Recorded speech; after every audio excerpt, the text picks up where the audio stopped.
History and Nature. Nelson Mandela. Nelson Mandela.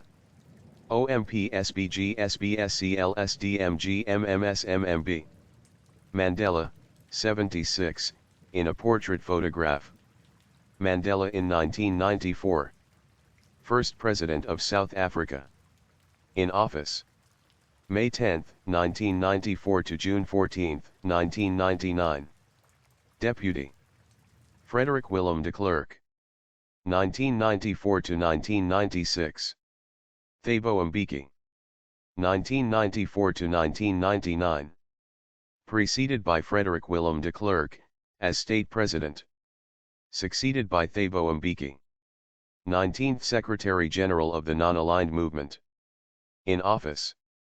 September 2, 1998 to June 14, 1999. Preceded by Andrés Pastrana Arango. Succeeded by Thabo Mbeki. 11th President of the African National Congress. In office. History and Nature. July 7, 1991 to December 20, 1997. Deputy. Walter Sisulu. 1991 to 1994. Thabo Mbeki. 1994 to 1997. Preceded by Oliver Tambo. Succeeded by Thabo Mbeki. 4th Deputy President of the African National Congress. In office. History and Nature. June 25, 1985 to July 6, 1991.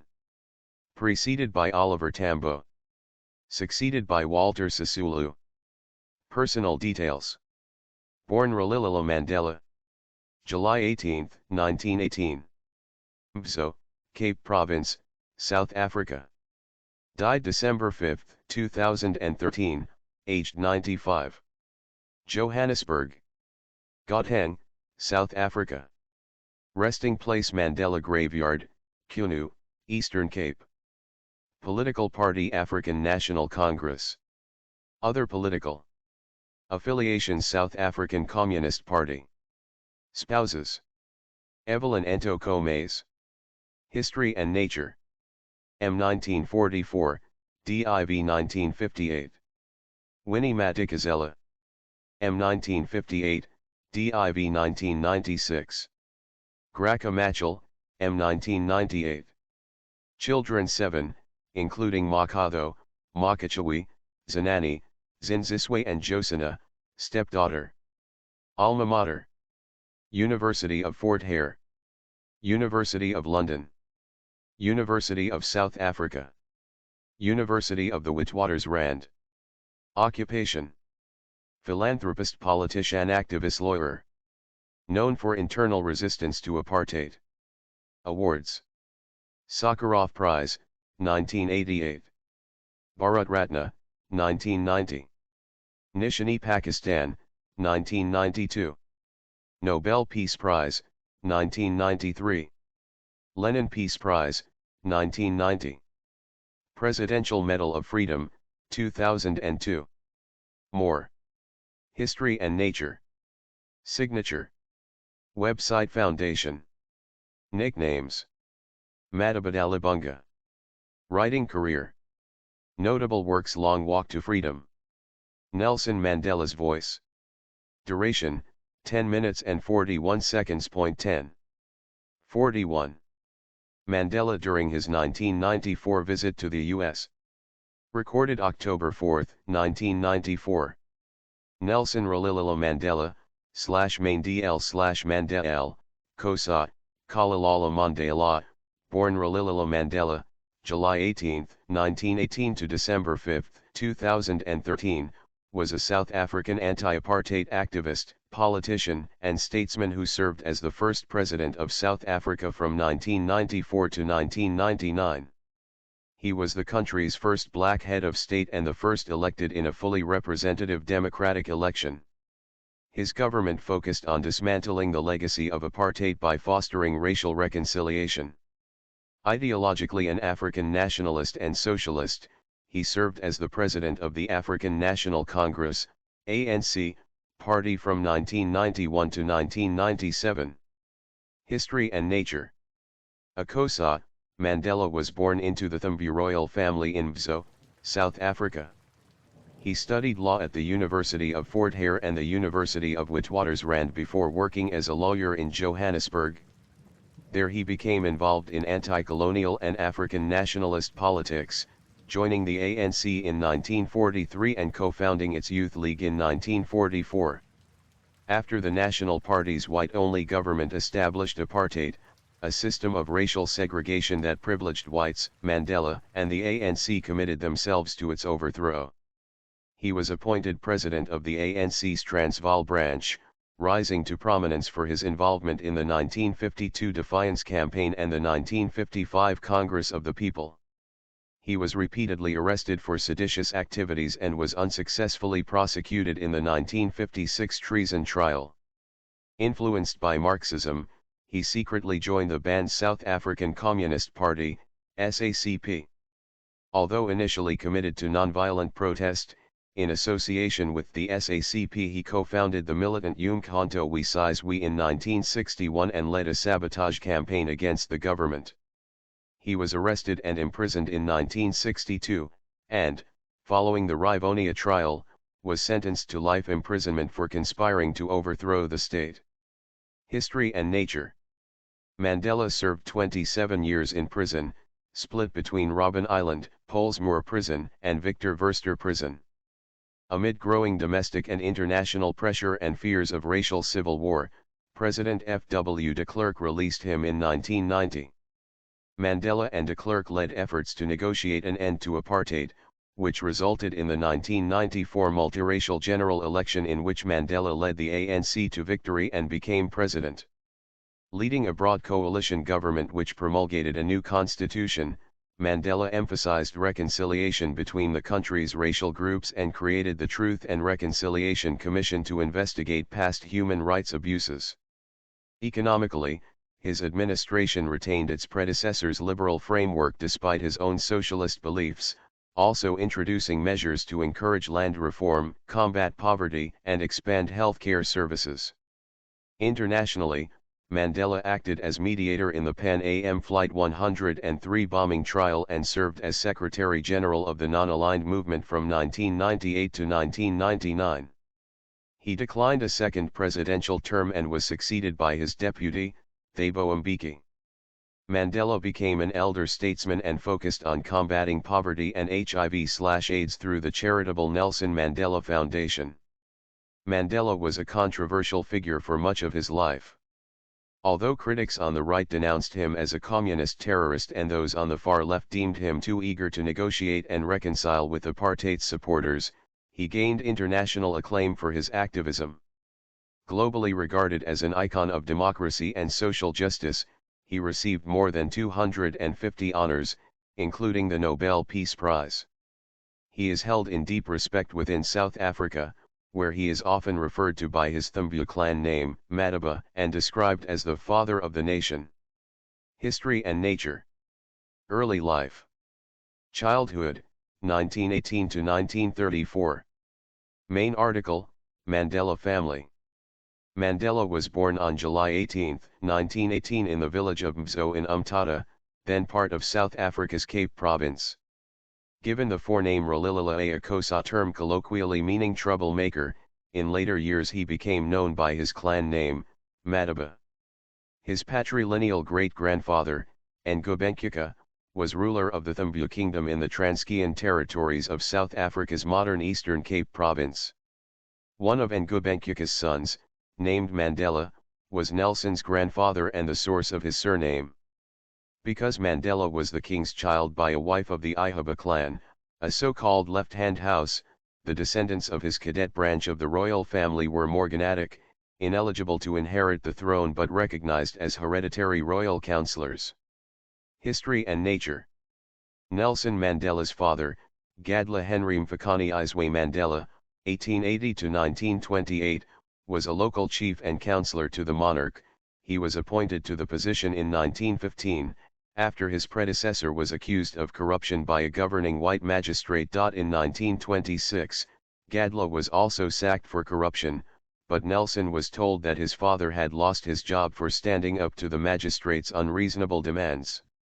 A devotee of the god Kamada, Gadla was a polygamist with 4 wives, 4 sons, and 9 daughters, who lived in different villages.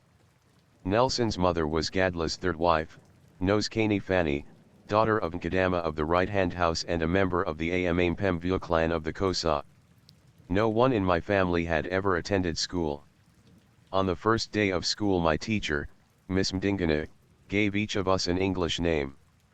This was the custom among Africans in those days and was undoubtedly due to the British bias of our education. That day, Miss Mdingana told me that my new name was Nelson. Why this particular name, I have no idea. Mandela, 1994. History and Nature. Mandela later stated that his early life was dominated by traditional Xhosa custom and taboo. He grew up with 2 sisters in his mother's kraal in the village of Kunu, where he tended herds as a cattle boy and spent much time outside with other boys. Both his parents were illiterate, but his mother, being a devout Christian, sent him to a local Methodist school when he was about 7. Baptist as a Methodist, Mandela was given the English forename of Nelson by his teacher. When Mandela was about 9, his father came to stay at Kunu, where he died of an undiagnosed ailment that Mandela believed to be lung disease. Feeling cut adrift, he later said that he inherited his father's proud rebelliousness and stubborn sense of fairness. Mandela's mother took him to the Great Place Palace at Nkazwini, where he was entrusted to the guardianship of the Thumbu regent, Chief Jung Intaba Dalandaibo. Although he did not see his mother again for many years, Mandela felt that Jung Intaba and his wife No England treated him as their own child, raising him alongside their children. As Mandela attended church services every Sunday with his guardians, Christianity became a significant part of his life. He attended a Methodist mission school located next to the palace, where he studied English, Xhosa, history, and geography. He developed a love of African history, listening to the tales told by elderly visitors to the palace, and was influenced by the anti-imperialist rhetoric of a visiting chief, Joyi. Nevertheless, at the time he considered the European colonizers not as oppressors but as benefactors who had brought education and other benefits to southern Africa. Aged 16, he, Justice and several other boys traveled to Tihalarha to undergo the Ulwaluko circumcision ritual that symbolically marked their transition from boys to men. Afterwards he was given the name Dalibunga. History and Nature. Clark Ebery, Healdtown and Fort Hare, 1934 to 1940. Photograph of Mandela, taken in Umtata, 1937. Intending to gain skills needed to become a privy councillor for the Thumbu royal house, Mandela began his secondary education in 1933 at Clark Ebery Methodist High School in Nkobo, a Western-style institution that was the largest school for black Africans in Thumbuland. Made to socialize with other students on an equal basis, he claimed that he lost his stuck-up attitude. Becoming best friends with a girl for the first time, he began playing sports and developed his lifelong love of gardening.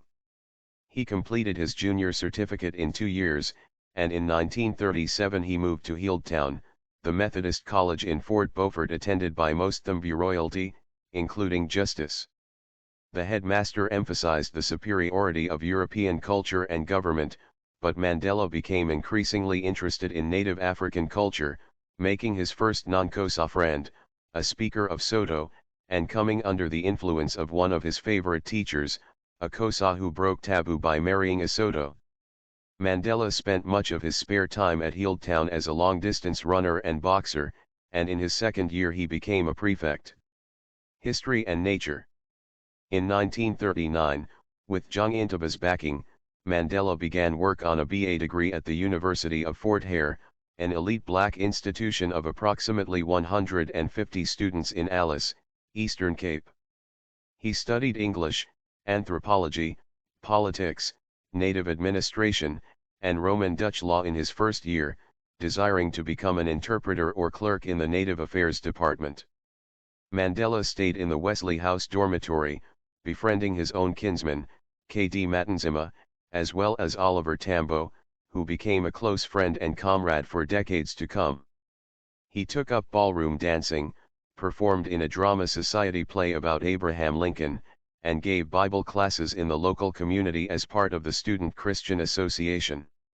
Although he had friends who held connections to the African National Congress, ANC, who wanted South Africa to be independent of the British Empire, Mandela avoided any involvement with the nascent movement, and became a vocal supporter of the British war effort when the Second World War broke out.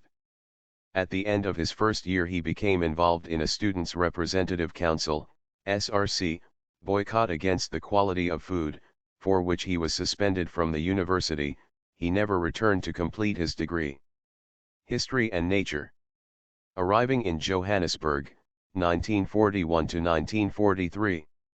Returning to Mkhitarhini in December 1940, Mandela found that Jung Intaba had arranged marriages for him and justice. Dismayed, they fled to Johannesburg via Queenstown, arriving in April 1941. Mandela found work as a night watchman at Crown Mines, his first sight of South African capitalism in action, but was fired when the Induna, headman, discovered that he was a runaway. He stayed with a cousin in George Gotch Township, who introduced Mandela to realtor and ANC activist Walter Sisulu. The latter secured Mandela a job as an articled clerk at the law firm of Witkin, Seidelsky and Eidelman, a company run by Lazar Seidelsky, a liberal Jew sympathetic to the ANC's cause. At the firm, Mandela befriended Gour Radby, a Hlubi member of the ANC and Communist Party, and Nat Bregman, a Jewish communist who became his first white friend. Mandela attended Communist Party gatherings, where he was impressed that Europeans, Africans, Indians, and coloreds mixed as equals.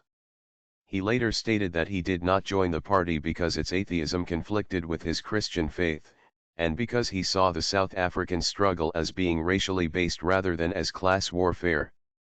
To continue his higher education, Mandela signed up to a University of South Africa correspondence course, working on his bachelor's degree at night. History and Nature. Earning a small wage, Mandela rented a room in the house of the Hama family in the Alexandra township. Despite being rife with poverty, crime, and pollution, Alexandra always remained a special place for him. Although embarrassed by his poverty, he briefly dated a Swazi woman before unsuccessfully courting his landlord's daughter. To save money and be closer to downtown Johannesburg, Mandela moved into the compound of the Witwatersrand Native Labour Association, living among miners of various tribes. As the compound was visited by various chiefs, he once met the Queen Regent of Basutoland. In late 1941, Jung Intaba visited Johannesburg, there forgiving Mandela for running away before returning to Thumbiland, where he died in the winter of 1942. After he passed his BA exams in early 1943, Mandela returned to Johannesburg to follow a political path as a lawyer rather than become a privy councillor in Thumbiland. Revolutionary activity and imprisonment. Law studies and the ANC Youth League, 1943 to 1949. Mandela began studying law at the University of the Witwatersrand, where he was the only black African student and faced racism. There, he befriended liberal and communist European, Jewish, and Indian students, among them Joe Slovo and Ruth First. Becoming increasingly politicist, Mandela marched in August 1943 in support of a successful bus boycott to reverse fare rises. Joining the ANC, he was increasingly influenced. History and Nature. Mandela and Evelyn in July 1944 at Walter and Albertina Sisulu's wedding party in the Bantu Men's Social Center. At Sisulu's house, Mandela met Evelyn Mays, a trainee nurse and ANC activist from Inkobo, Transkei. Entering a relationship and marrying in October 1944, they initially lived with her relatives until moving into a rented house in the township of Orlando in early 1946. Their first child, Madabathambithambikil, was born in February 1945, a daughter, Makachawi, was born in 1947 but died of meningitis 9 months later. Mandela enjoyed home life, welcoming his mother and his sister, Libby, to stay with him. In early 1947, his 3 years of articles ended at Witkin, Seidelskij and Eidelman, and he decided to become a full-time student, subsisting on loans from the Bantu Welfare Trust. History and Nature. In July 1947, Mandela rushed Lembede, who was ill, to hospital, where he died.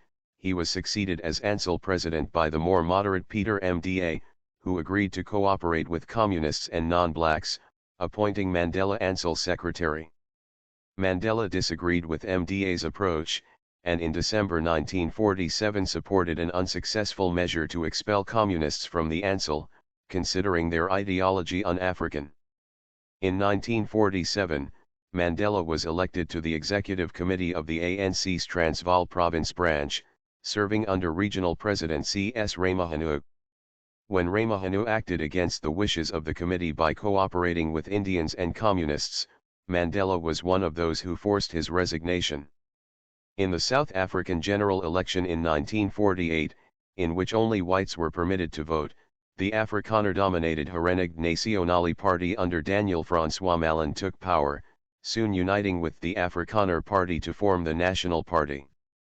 Openly racialist, the party codified and expanded racial segregation with new apartheid legislation.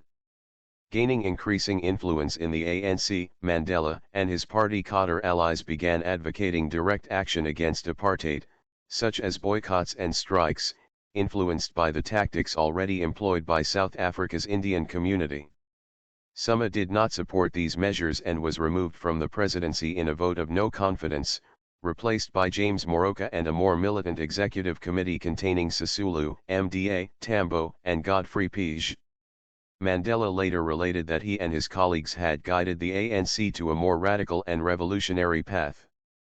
Having devoted his time to politics, Mandela failed his final year at Witwatersrand 3 times. He was ultimately denied his degree in December 1949. History and Nature.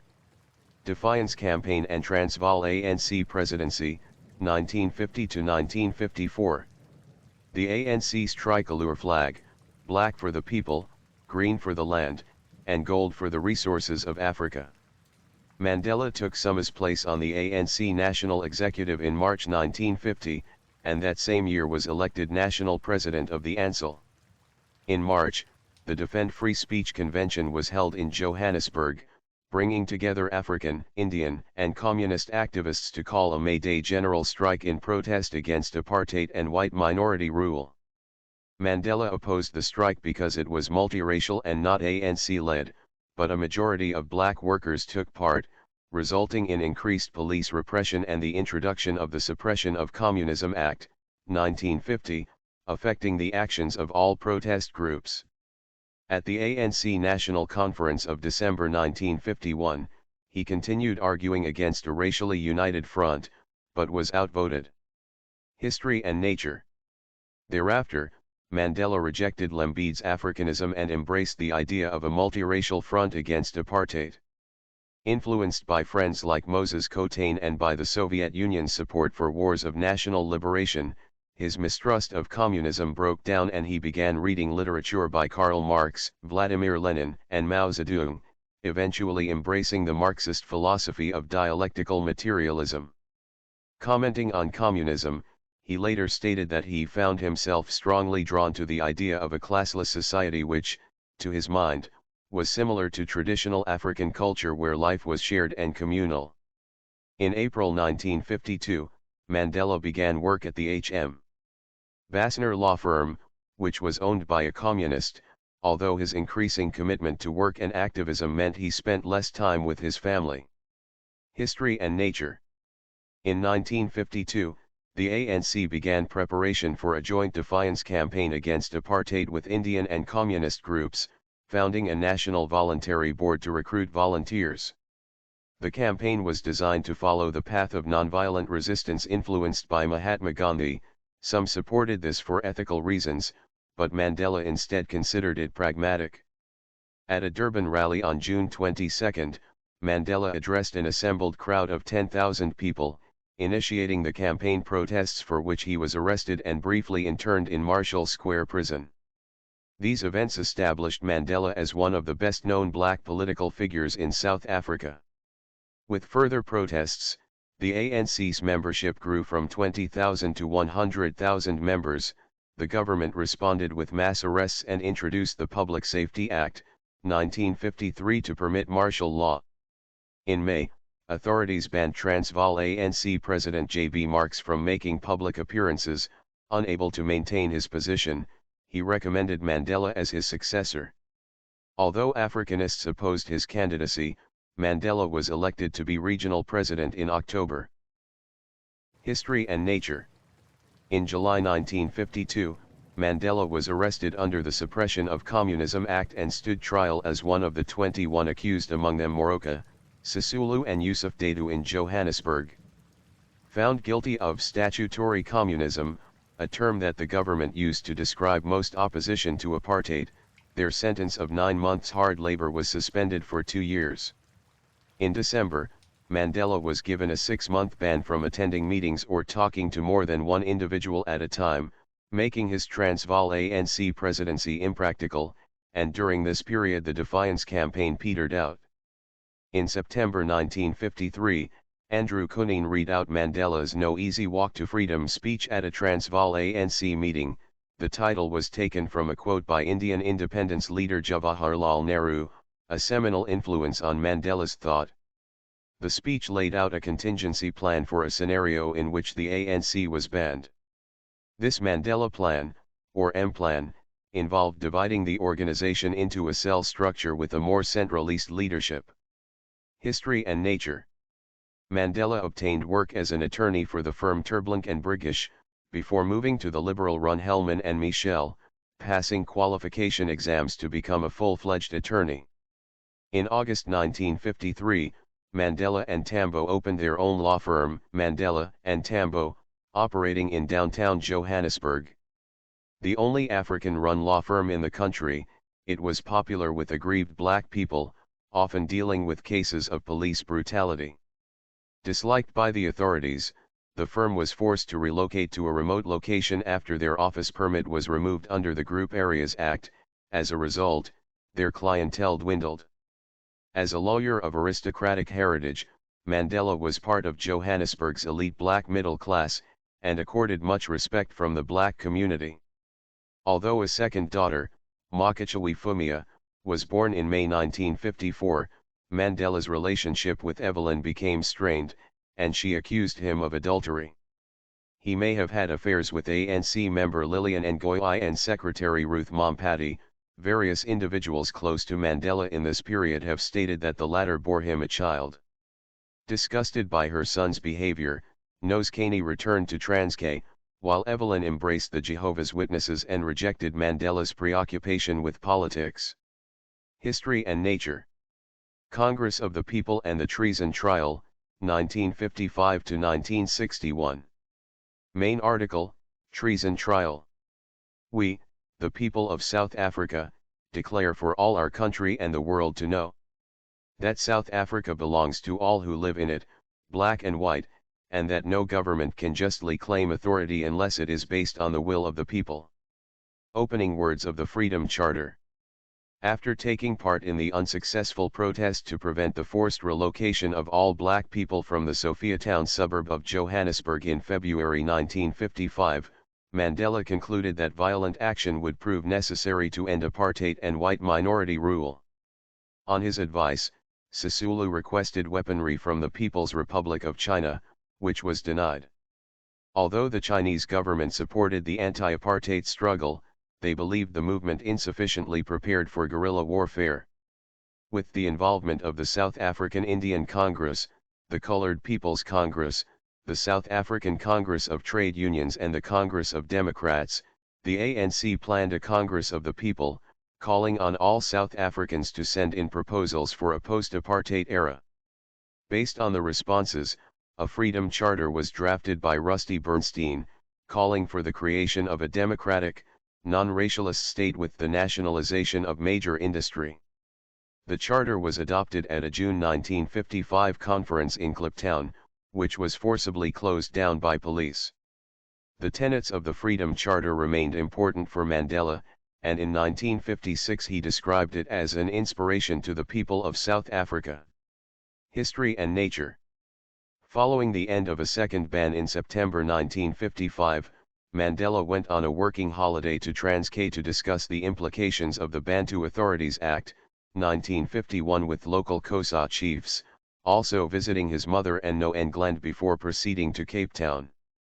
In March 1956, he received his third ban on public appearances, restricting him to Johannesburg for 5 years, but he often defied it. Mandela's marriage broke down and Evelyn left him, taking their children to live with her brother. Initiating divorce proceedings in May 1956, she claimed that Mandela had physically abused her. He denied the allegations and fought for custody of their children. She withdrew her petition of separation in November, but Mandela filed for divorce in January 1958. The divorce was finalized in March, with the children placed in Evelyn's care. During the divorce proceedings, he began courting a social worker, Winnie Madikizela, whom he married in Bizana in June 1958. She later became involved in ANC activities, spending several weeks in prison. Together they had 2 children, Zanani, born in February 1959, and Zinziswe, 1960-2020. History and nature. An apartheid sign. Apartheid legislation impacted all areas of life. In December 1956, Mandela was arrested alongside most of the ANC national executive and accused of high treason against the state. Held in Johannesburg prison amid mass protests, they underwent a preparatory examination before being granted bail. The defense's refutation began in January 1957, overseen by defense lawyer Vernon Berrange, and continued until the case was adjourned in September. In January 1958, Oswald Barrow was appointed to prosecute the case, and in February the judge ruled that there was sufficient reason for the defendants to go on trial in the Transvaal Supreme Court. The formal treason trial began in Pretoria in August 1958, with the defendants successfully applying to have the 3 judges all linked to the governing National Party replaced. In August, 1 charge was dropped, and in October the prosecution withdrew its indictment, submitting a reformulated version in November which argued that the ANC leadership committed high treason by advocating violent revolution, a charge the defendants denied. In April 1959, Africanists dissatisfied with the ANC's United Front approach founded the Pan-Africanist Congress, PAC. Mandela disagreed with the PAC's racially exclusionary views, describing them as immature and naive. Both parties took part in an anti-pass campaign in early 1960, in which Africans burned the passes that they were legally obliged to carry. One of the PAC-organized demonstrations was fired upon by police, resulting in the deaths of 69 protesters in the Sharpeville massacre. The incident brought international condemnation of the government and resulted in rioting throughout South Africa, with Mandela publicly burning his pass in solidarity. History and nature. Responding to the unrest, the government implemented state of emergency measures, declaring martial law and banning the ANC and PAC.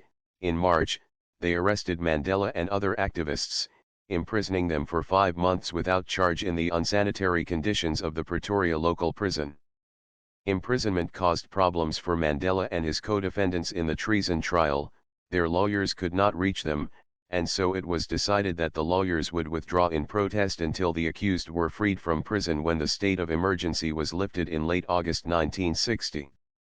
Over the following months, Mandela used his free time to organize an all-in-African conference near Pietermaritzburg, Natal, in March 1961, at which 1,400 anti-apartheid delegates met, agreeing on a stay-at-home strike to mark May 31, the day South Africa became a republic. On March 29, 1961, 6 years after the treason trial began, the judges produced a verdict of not guilty, ruling that there was insufficient evidence to convict the accused of high treason, since they had advocated neither communism nor violent revolution. The outcome embarrassed the government. History and nature. MK, the SACP, An African Tour, 1961-62. Thatched room at Lily's Leaf Farm, where Mandela hid. Disguised as a chauffeur, Mandela traveled around the country incognito, organizing the ANC's new cell structure and the planned mass stay-at-home strike. Referred to as the Black Pimpernel in the press, a reference to Emma Orchie's 1905 novel The Scarlet Pimpernel. A warrant for his arrest was put out by the police. Mandela held secret meetings with reporters, and after the government failed to prevent the strike, he warned them that many anti-apartheid activists would soon resort to violence through groups like the PAC's POCO. He believed that the ANC should form an armed group to channel some of this violence in a controlled direction, convincing both ANC leader Albert Luthuli, who was morally opposed to violence, and allied activist groups of its necessity. Inspired by the actions of Fidel Castro's 26th of July movement in the Cuban Revolution, in 1961 Mandela, Sisulu, and Slovo co-founded Umkhonto we Sizwe, Spear of the Nation, abbreviated MK. Becoming chairman of the militant group, Mandela gained ideas from literature on guerrilla warfare by Marxist militants Mao and Che Guevara, as well as from the military theorist Karl von Clausewitz. Although initially declared officially separate from the ANC so as not to taint the latter's reputation, MK was later widely recognized as the party's armed wing. Most early MK members were white communists who were able to conceal Mandela in their homes. After hiding in communist Wolfie Koch's flat in Berea, Mandela moved to the communist-owned Lily's Leaf Farm in Rivonia, there joined by Raymond Maitlaba, Slovo, and Bernstein, who put together the MK Constitution. Although in later life Mandela denied, for political reasons, ever being a member of the Communist Party, historical research published in 2011 strongly suggested that he had joined in the late 1950s or early 1960s. This was confirmed by both the SACP and the ANC after Mandela's death. According to the SACP, he was not only a member of the party, but also served on its Central Committee. History and Nature. We of Umkhonto have always sought to achieve liberation without bloodshed and civil clash. Even at this late hour, we hope that our first actions will awaken everyone to a realization of the dangerous situation to which nationalist policy is leading. We hope that we will bring the government and its supporters to their senses before it is too late, so that both government and its policies can be changed before matters reach the desperate stage of civil war. Statement released by MK to announce the start of their sabotage campaign. Operating through a cell structure, MK planned to carry out acts of sabotage that would exert maximum pressure on the government with minimum casualties. They sought to bomb military installations, power plants, telephone lines, and transport links at night, when civilians were not present. Mandela stated that they chose sabotage because it was the least harmful action, did not involve killing, and offered the best hope for racial reconciliation afterwards. He nevertheless acknowledged that should this have failed, then guerrilla warfare might have been necessary.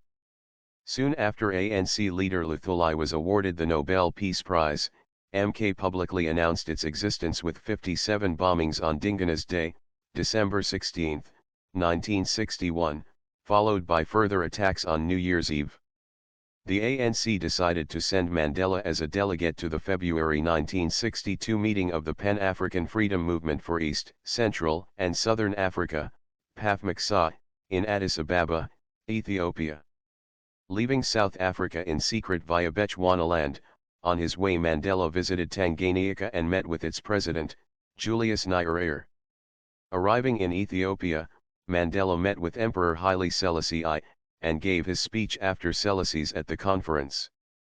After the symposium, he traveled to Cairo, Egypt, admiring the political reforms of President Gamal Abdel Nasser, and in April 1962 he went to Morocco, where asked El-Khatib to meet the king to ask him to give him £5,000. The next day he got the £5,000 along with some weapons and training to Mandela's soldier, and then went to Tunis, Tunisia, where President Habib Bourguiba gave him £5,000 for weaponry.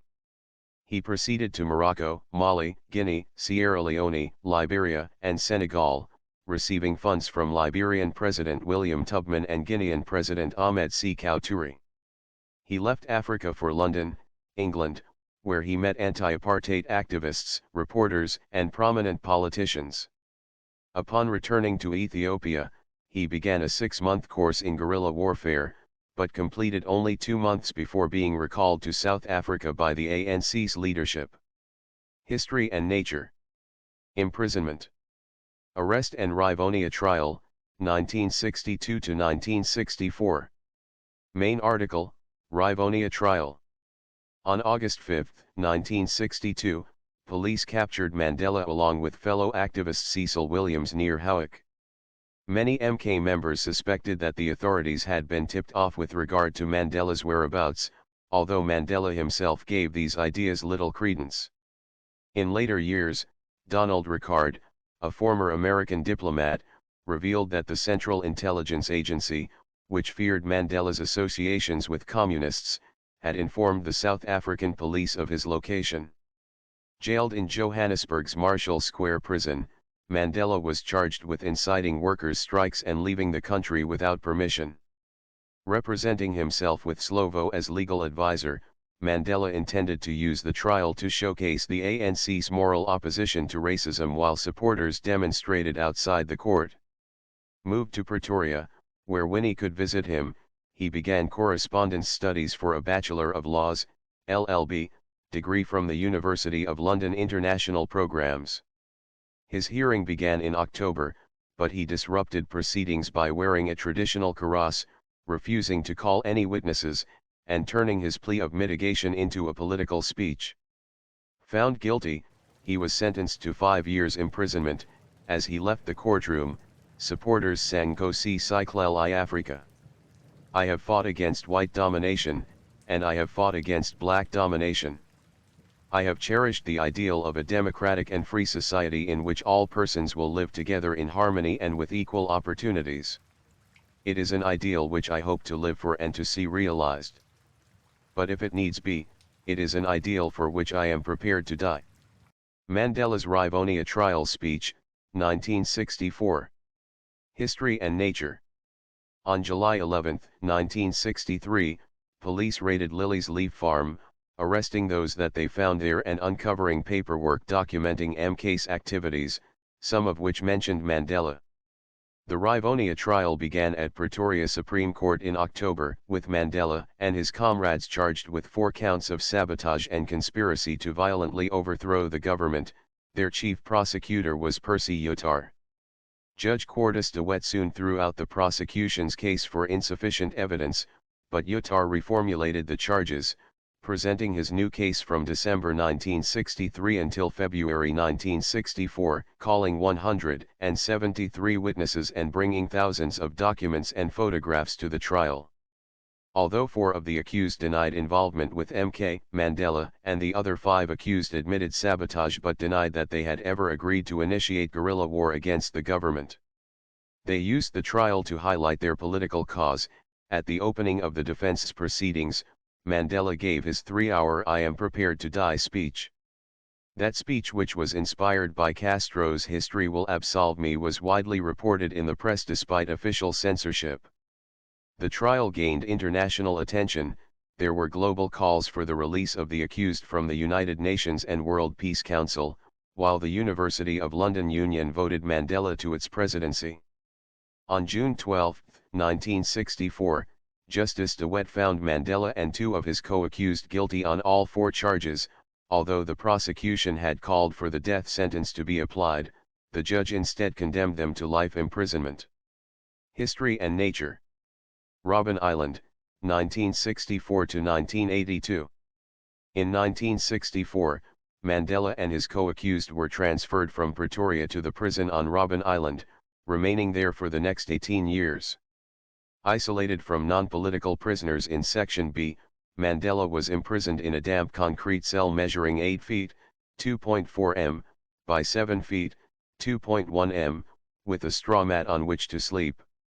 Verbally and physically harassed by several white prison wardens, the Rivonia trial prisoners spent their days breaking rocks into gravel, until being reassigned in January 1965 to work in a lime quarry.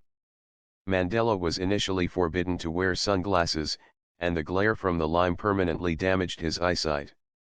At night, he worked on his LLB degree, which he was obtaining from the University of London through a correspondence course with Wolsey Hall, Oxford, but newspapers were forbidden, and he was locked in solitary confinement on several occasions for the possession of smuggled news clippings. He was initially classified as the lowest grade of prisoner, Class D, meaning that he was permitted one visit and one letter every 6 months, although all mail was heavily censored. History and nature. Lime quarry on Robben Island, where Mandela and other prisoners were forced to carry out hard labor. The political prisoners took part in work and hunger strikes, the latter considered largely ineffective by Mandela to improve prison conditions, viewing this as a microcosm of the anti-apartheid struggle. ANC prisoners elected him to their 4-man high organ along with Sisulu, Govinda Mbeki, and Raymond Maitlaba, and he involved himself in a group, named Ulundi, that represented all political prisoners, including Eddie Daniels, on the island, through which he forged links with POC and Uchi Chan Club members. Initiating the University of Robben Island, whereby prisoners lectured on their own areas of expertise, he debated socio-political topics with his comrades. Though attending Christian Sunday services, Mandela studied Islam. He also studied Afrikaans, hoping to build a mutual respect with the warders and convert them to his cause. Various official visitors met with Mandela, most significantly the Liberal parliamentary representative Helen Suzman of the Progressive Party, who championed Mandela's cause outside of prison. In September 1970, he met British Labour Party politician Dennis Healey. South African Minister of Justice Jimmy Kruger visited in December 1974, but he and Mandela did not get along with each other. His mother visited in 1968, dying shortly after, and his firstborn son Thumbi died in a car accident the following year. Mandela was forbidden from attending either funeral. His wife was rarely able to see him, being regularly imprisoned for political activity, and his daughters first visited in December 1975. Winnie was released from prison in 1977 but was forcibly settled in Brandfort and remained unable to see him. History and nature. From 1967 onwards, prison conditions improved. Black prisoners were given trousers rather than shorts, games were permitted, and the standard of their food was raised. In 1969, an escape plan for Mandela was developed by Gordon Bruce, but it was abandoned after the conspiracy was infiltrated by an agent of the South African Bureau of State Security, BOSS, who hoped to see Mandela shot during the escape. In 1970, Commander Pete Badenhorst became commanding officer. Mandela, seeing an increase in the physical and mental abuse of prisoners, complained to visiting judges, who had Badenhorst reassigned. He was replaced by Commander Willie Willems, who developed a cooperative relationship with Mandela and was keen to improve prison standards. The inside of Mandela's prison cell as it was when he was imprisoned in 1964 and his open cell window facing the prison yard on Robben Island, now a National and World Heritage Site. Mandela's cell later contained more furniture, including a bed from around 1973. By 1975, Mandela had become a Class A prisoner, which allowed him greater numbers of visits and letters. He corresponded with anti-apartheid activists like Mangosuthu Buthelezi and Desmond Tutu. That year, he began his autobiography, which was smuggled to London, but remained unpublished at the time. Prison authorities discovered several pages, and his LLB study privileges were revoked for 4 years. Instead, he devoted his spare time to gardening and reading until the authorities permitted him to resume his LLB degree studies in 1980. History and nature. By the late 1960s, Mandela's fame had been eclipsed by Steve Biko and the Black Consciousness Movement, BCM. Seeing the ANC as ineffectual, the BCM called for militant action, but, following the Soweto uprising of 1976, many BCM activists were imprisoned on Robben Island. Mandela tried to build a relationship with these young radicals, although he was critical of their racialism and contempt for white anti-apartheid activists.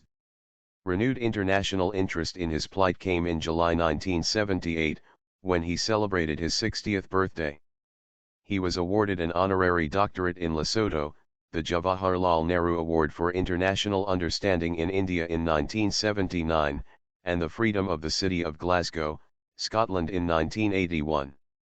In March 1980, the slogan Free Mandela was developed by journalist Percy Kobaza, sparking an international campaign that led the UN Security Council to call for his release. Despite increasing foreign pressure, the government refused, relying on its Cold War allies US President Ronald Reagan and British Prime Minister Margaret Thatcher. Both considered Mandela's ANC a terrorist organization sympathetic to communism and supported its suppression. History and nature. Pollsmoor Prison, 1982 to 1988. In April 1982, Mandela was transferred to Pollsmoor Prison in Tokai, Cape Town, along with senior ANC leaders Walter Sisulu, Andrew Mlangeni, Ahmed Kathrada, and Raymond Maitlaba. They believed that they were being isolated to remove their influence on younger activists at Robben Island. Conditions at Pollsmoor were better than at Robben Island, although Mandela missed the camaraderie and scenery of the island. Getting on well with Pollsmoor's commanding officer, Brigadier Monroe, Mandela was permitted to create a roof garden.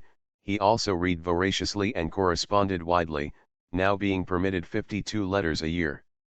He was appointed patron of the multiracial United Democratic Front, UDF, founded to combat reforms implemented by South African President P.W. Botha. Botha's National Party government had permitted colored and Indian citizens to vote for their own parliaments, which had control over education, health, and housing, but black Africans were excluded from the system. Like Mandela, the UDF saw this as an attempt to divide the anti-apartheid movement on racial lines.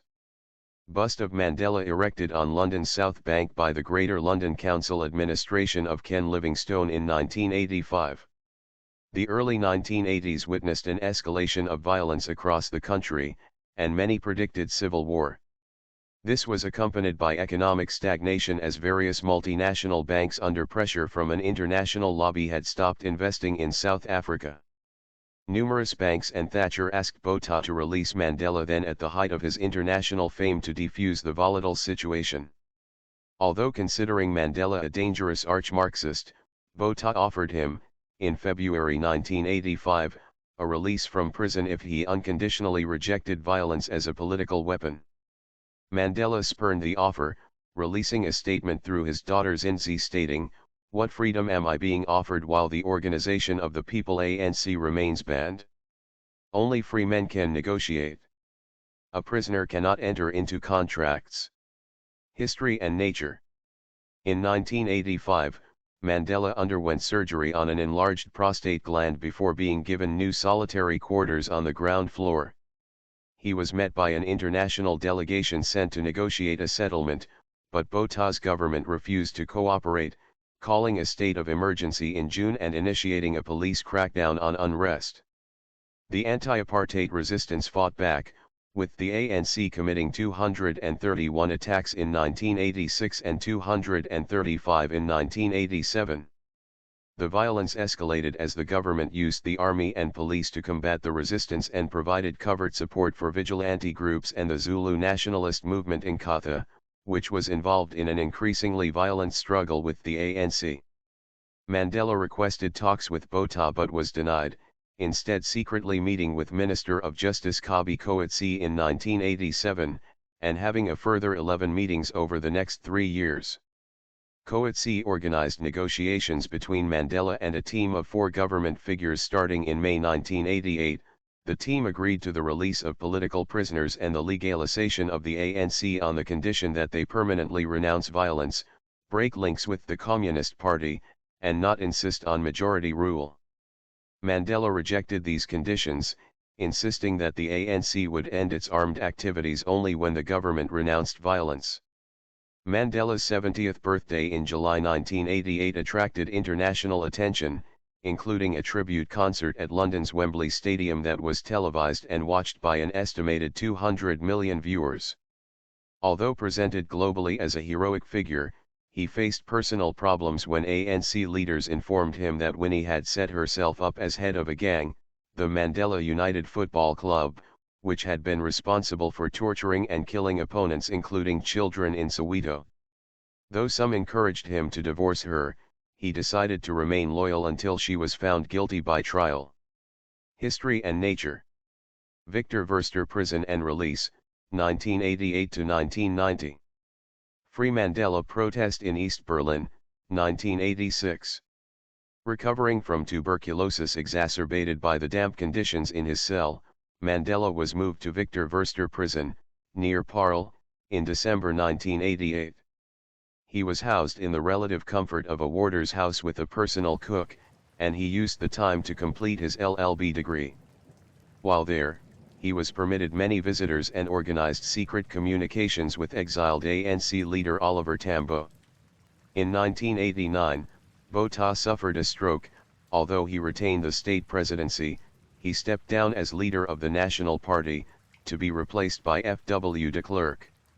In a surprise move, Botha invited Mandela to a meeting over tea in July 1989, an invitation Mandela considered genial. Botha was replaced as state president by de Klerk 6 weeks later. The new president believed that apartheid was unsustainable and released a number of ANC prisoners. Following the fall of the Berlin Wall in November 1989, de Klerk called his cabinet together to debate legalizing the ANC and freeing Mandela. Although some were deeply opposed to his plans, de Klerk met with Mandela in December to discuss the situation, a meeting both men considered friendly, before legalizing all formerly banned political parties in February 1990 and announcing Mandela's unconditional release. Shortly thereafter, for the first time in 20 years, photographs of Mandela were allowed to be published in South Africa. History and Nature. Leaving Victor Verster Prison on February 11, Mandela held Winnie's hand in front of amassed crowds and the press. The event was broadcast live across the world. Driven to Cape Town City Hall through crowds, he gave a speech declaring his commitment to peace and reconciliation with the white minority, but he made it clear that the ANC's armed struggle was not over and would continue as a purely defensive action against the violence of apartheid. He expressed hope that the government would agree to negotiations, so that there may no longer be the need for the armed struggle, and insisted that his main focus was to bring peace to the black majority and give them the right to vote in national and local elections. Staying at Tutu's home, in the following days Mandela met with friends, activists, and press, giving a speech to an estimated 100,000 people at Johannesburg's FNB Stadium. History and Nature. End of Apartheid. Main article, Negotiations to End Apartheid in South Africa. Early negotiations, 1990 to 91. Luthuli House in Johannesburg, which became the ANC headquarters in 1991.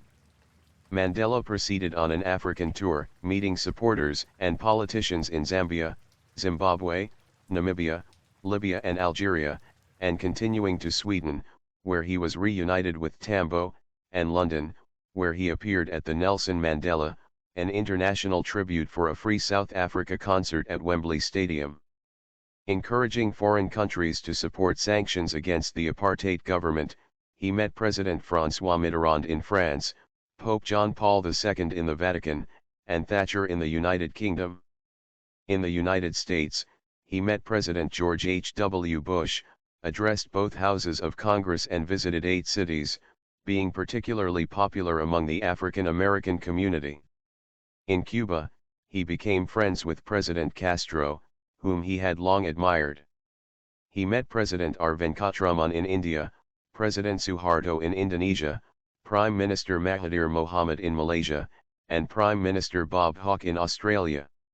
He visited Japan, but not the Soviet Union, a longtime ANC supporter. In May 1990, Mandela led a multiracial ANC delegation into preliminary negotiations with a government delegation of 11 Afrikaner men. Mandela impressed them with his discussions of Afrikaner history, and the negotiations led to the Grootshore Minute, in which the government lifted the state of emergency. In August, Mandela, recognizing the ANC's severe military disadvantage, offered a ceasefire, the Pretoria Minute, for which he was widely criticized by MK activists. He spent much time trying to unify and build the ANC, appearing at a Johannesburg conference in December attended by 1,600 delegates, many of whom found him more moderate than expected. At the ANC's July 1991 National Conference in Durban, Mandela admitted that the party had faults and wanted to build a task force for securing majority rule. At the conference, he was elected ANC president, replacing the ailing Tambo, and a 50-strong multiracial, mixed-gendered national executive was elected. Mandela was given an office in the newly purchased ANC headquarters at Shell House, Johannesburg, and moved into Winnie's large Soweto home. Their marriage was increasingly strained as he learned of her affair with Dolly Mpofu, but he supported her during her trial for kidnapping and assault. He gained funding for her defense from the International Defense and Aid Fund for Southern Africa and from Libyan leader Muammar Gaddafi, but, in June 1991, she was found guilty and sentenced to 6 years in prison, reduced to 2 on appeal. On April 13, 1992, Mandela publicly announced his separation from Winnie. The ANC forced her to step down from the national executive for misappropriating ANC funds. Mandela moved into the mostly white Johannesburg suburb of Houghton. Mandela's prospects for a peaceful transition were further damaged by an increase in black-on-black violence, particularly between ANC and Inkatha supporters in KwaZulu-Natal, which resulted in thousands of deaths. Mandela met with Inkatha leader Buthelezi, but the ANC prevented further negotiations on the issue. Mandela argued that there was a third force within the state intelligence services fueling the slaughter of the people and openly blamed de Klerk, whom he increasingly distrusted, for the Sebokeng massacre. In September 1991, a national peace conference was held in Johannesburg at which Mandela, Buthelezi, and de Klerk signed a peace accord, though the violence continued. CODESA talks, 1991-92. The Convention for a Democratic South Africa, CODESA, began in December 1991 at the Johannesburg World Trade Center, attended by 228 delegates from 19 political parties. Although Cyril Ramaphosa led the ANC's delegation, Mandela remained a key figure. After de Klerk used the closing speech to condemn the ANC's violence, Mandela took to the stage to denounce de Klerk as the head of an illegitimate, discredited minority regime. Dominated by the National Party and ANC, little negotiation was achieved.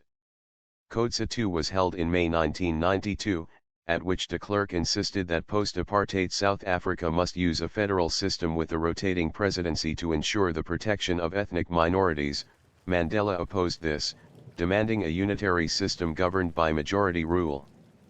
Following the Boipatong massacre of ANC activists by government-aided Inkatha militants, Mandela called off the negotiations, before attending a meeting of the Organization of African Unity in Senegal, at which he called for a special session of the UN Security Council and proposed that a UN peacekeeping force be stationed in South Africa to prevent state terrorism. Calling for domestic mass action, in August the ANC organized the largest ever strike in South African history, and supporters marched on Pretoria. De Klerk and Mandela at the World Economic Forum, 1992. Following the Bisho massacre, in which 28 ANC supporters and 1 soldier were shot dead by the Ciskei Defense Force during a protest march, Mandela realized that mass action was leading to further violence and resumed negotiations in September. He agreed to do so on the conditions that all political prisoners be released, that Zulu traditional weapons be banned, and that Zulu hostiles would be fenced off. De Klerk reluctantly agreed. The negotiations agreed that a multiracial general election would be held, resulting in a 5-year coalition government of national unity and a constitutional assembly that gave the National Party continuing influence. The ANC also conceded to safeguarding the jobs of white civil servants. Such concessions brought fierce internal criticism. The duo agreed on an interim constitution based on a liberal democratic model, guaranteeing separation of powers, creating a constitutional court, and including a style Bill of Rights. It also divided the country into 9 provinces, each with its own premier and civil service, a concession between de Klerk's desire for federalism and Mandela's for unitary government. The democratic process was threatened by the Concerned South Africans Group, COSAG, an alliance of black ethnic secessionist groups like Inkatha and far-right Afrikaner parties. In June 1993, One of the latter, the Afrikaner Weerstandsbeweging, AWB, attacked the Kempton Park World Trade Center. Following the murder of ANC activist Chris Hani, Mandela made a publicized speech to calm rioting, soon after appearing at a mass funeral in Soweto for Tambo, who had died of a stroke. In July 1993, both Mandela and de Klerk visited the United States, independently meeting President Bill Clinton, and each receiving the Liberty Medal. Soon after, Mandela and de Klerk were jointly awarded the Nobel Peace Prize in Norway. Influenced by Thabo Mbeki, Mandela began meeting with big business figures, and he played down his support for nationalization, fearing that he would scare away much-needed foreign investment. Although criticized by socialist ANC members, he had been encouraged to embrace private enterprise by members of the Chinese and Vietnamese Communist parties at the January 1992 World Economic Forum in Switzerland. General Election, 1994. Main article, 1994 South African General Election. Mandela casting his vote in the 1994 election. With the election set for April 27, 1994, the ANC began campaigning, opening 100 election offices and orchestrating people's forums across the country at which Mandela could appear, as a popular figure with great status among black South Africans. The ANC campaigned on a Reconstruction and Development Program, RDP, to build 1 million houses in 5 years, introduce universal free education and extend access to water and electricity. The party's slogan was "A Better Life for All," although it was not explained how this development would be funded.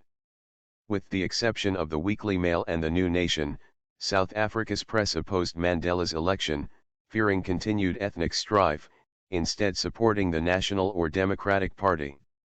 Mandela devoted much time to fundraising for the ANC, touring North America, Europe, and Asia to meet wealthy donors, including former supporters of the apartheid regime. He also urged a reduction in the voting age from 18 to 14, rejected by the ANC. This policy became the subject of ridicule.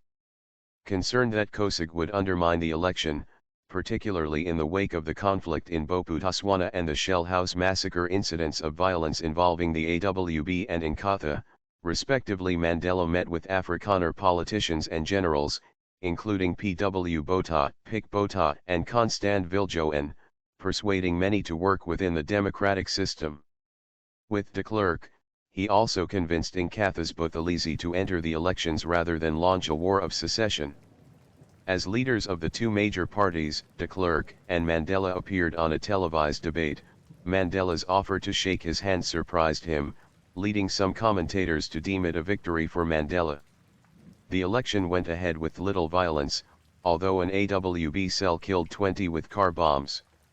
As widely expected, the ANC won a sweeping victory, taking 63% of the vote, just short of the two-thirds majority needed to unilaterally change the constitution. The ANC was also victorious in 7 provinces, with Inkatha and the National Party each taking 1. Mandela voted at the Orange High School in Durban, and though the ANC's victory assured his election as president, he publicly accepted that the election had been marred by instances of fraud and sabotage. Presidency of South Africa, 1994 to 1999. Main article, Presidency of Nelson Mandela. The newly elected National Assembly's first act was to formally elect Mandela as South Africa's first black chief executive.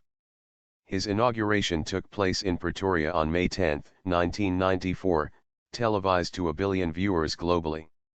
The event was attended by 4,000 guests, including world leaders from a wide range of geographic and ideological backgrounds.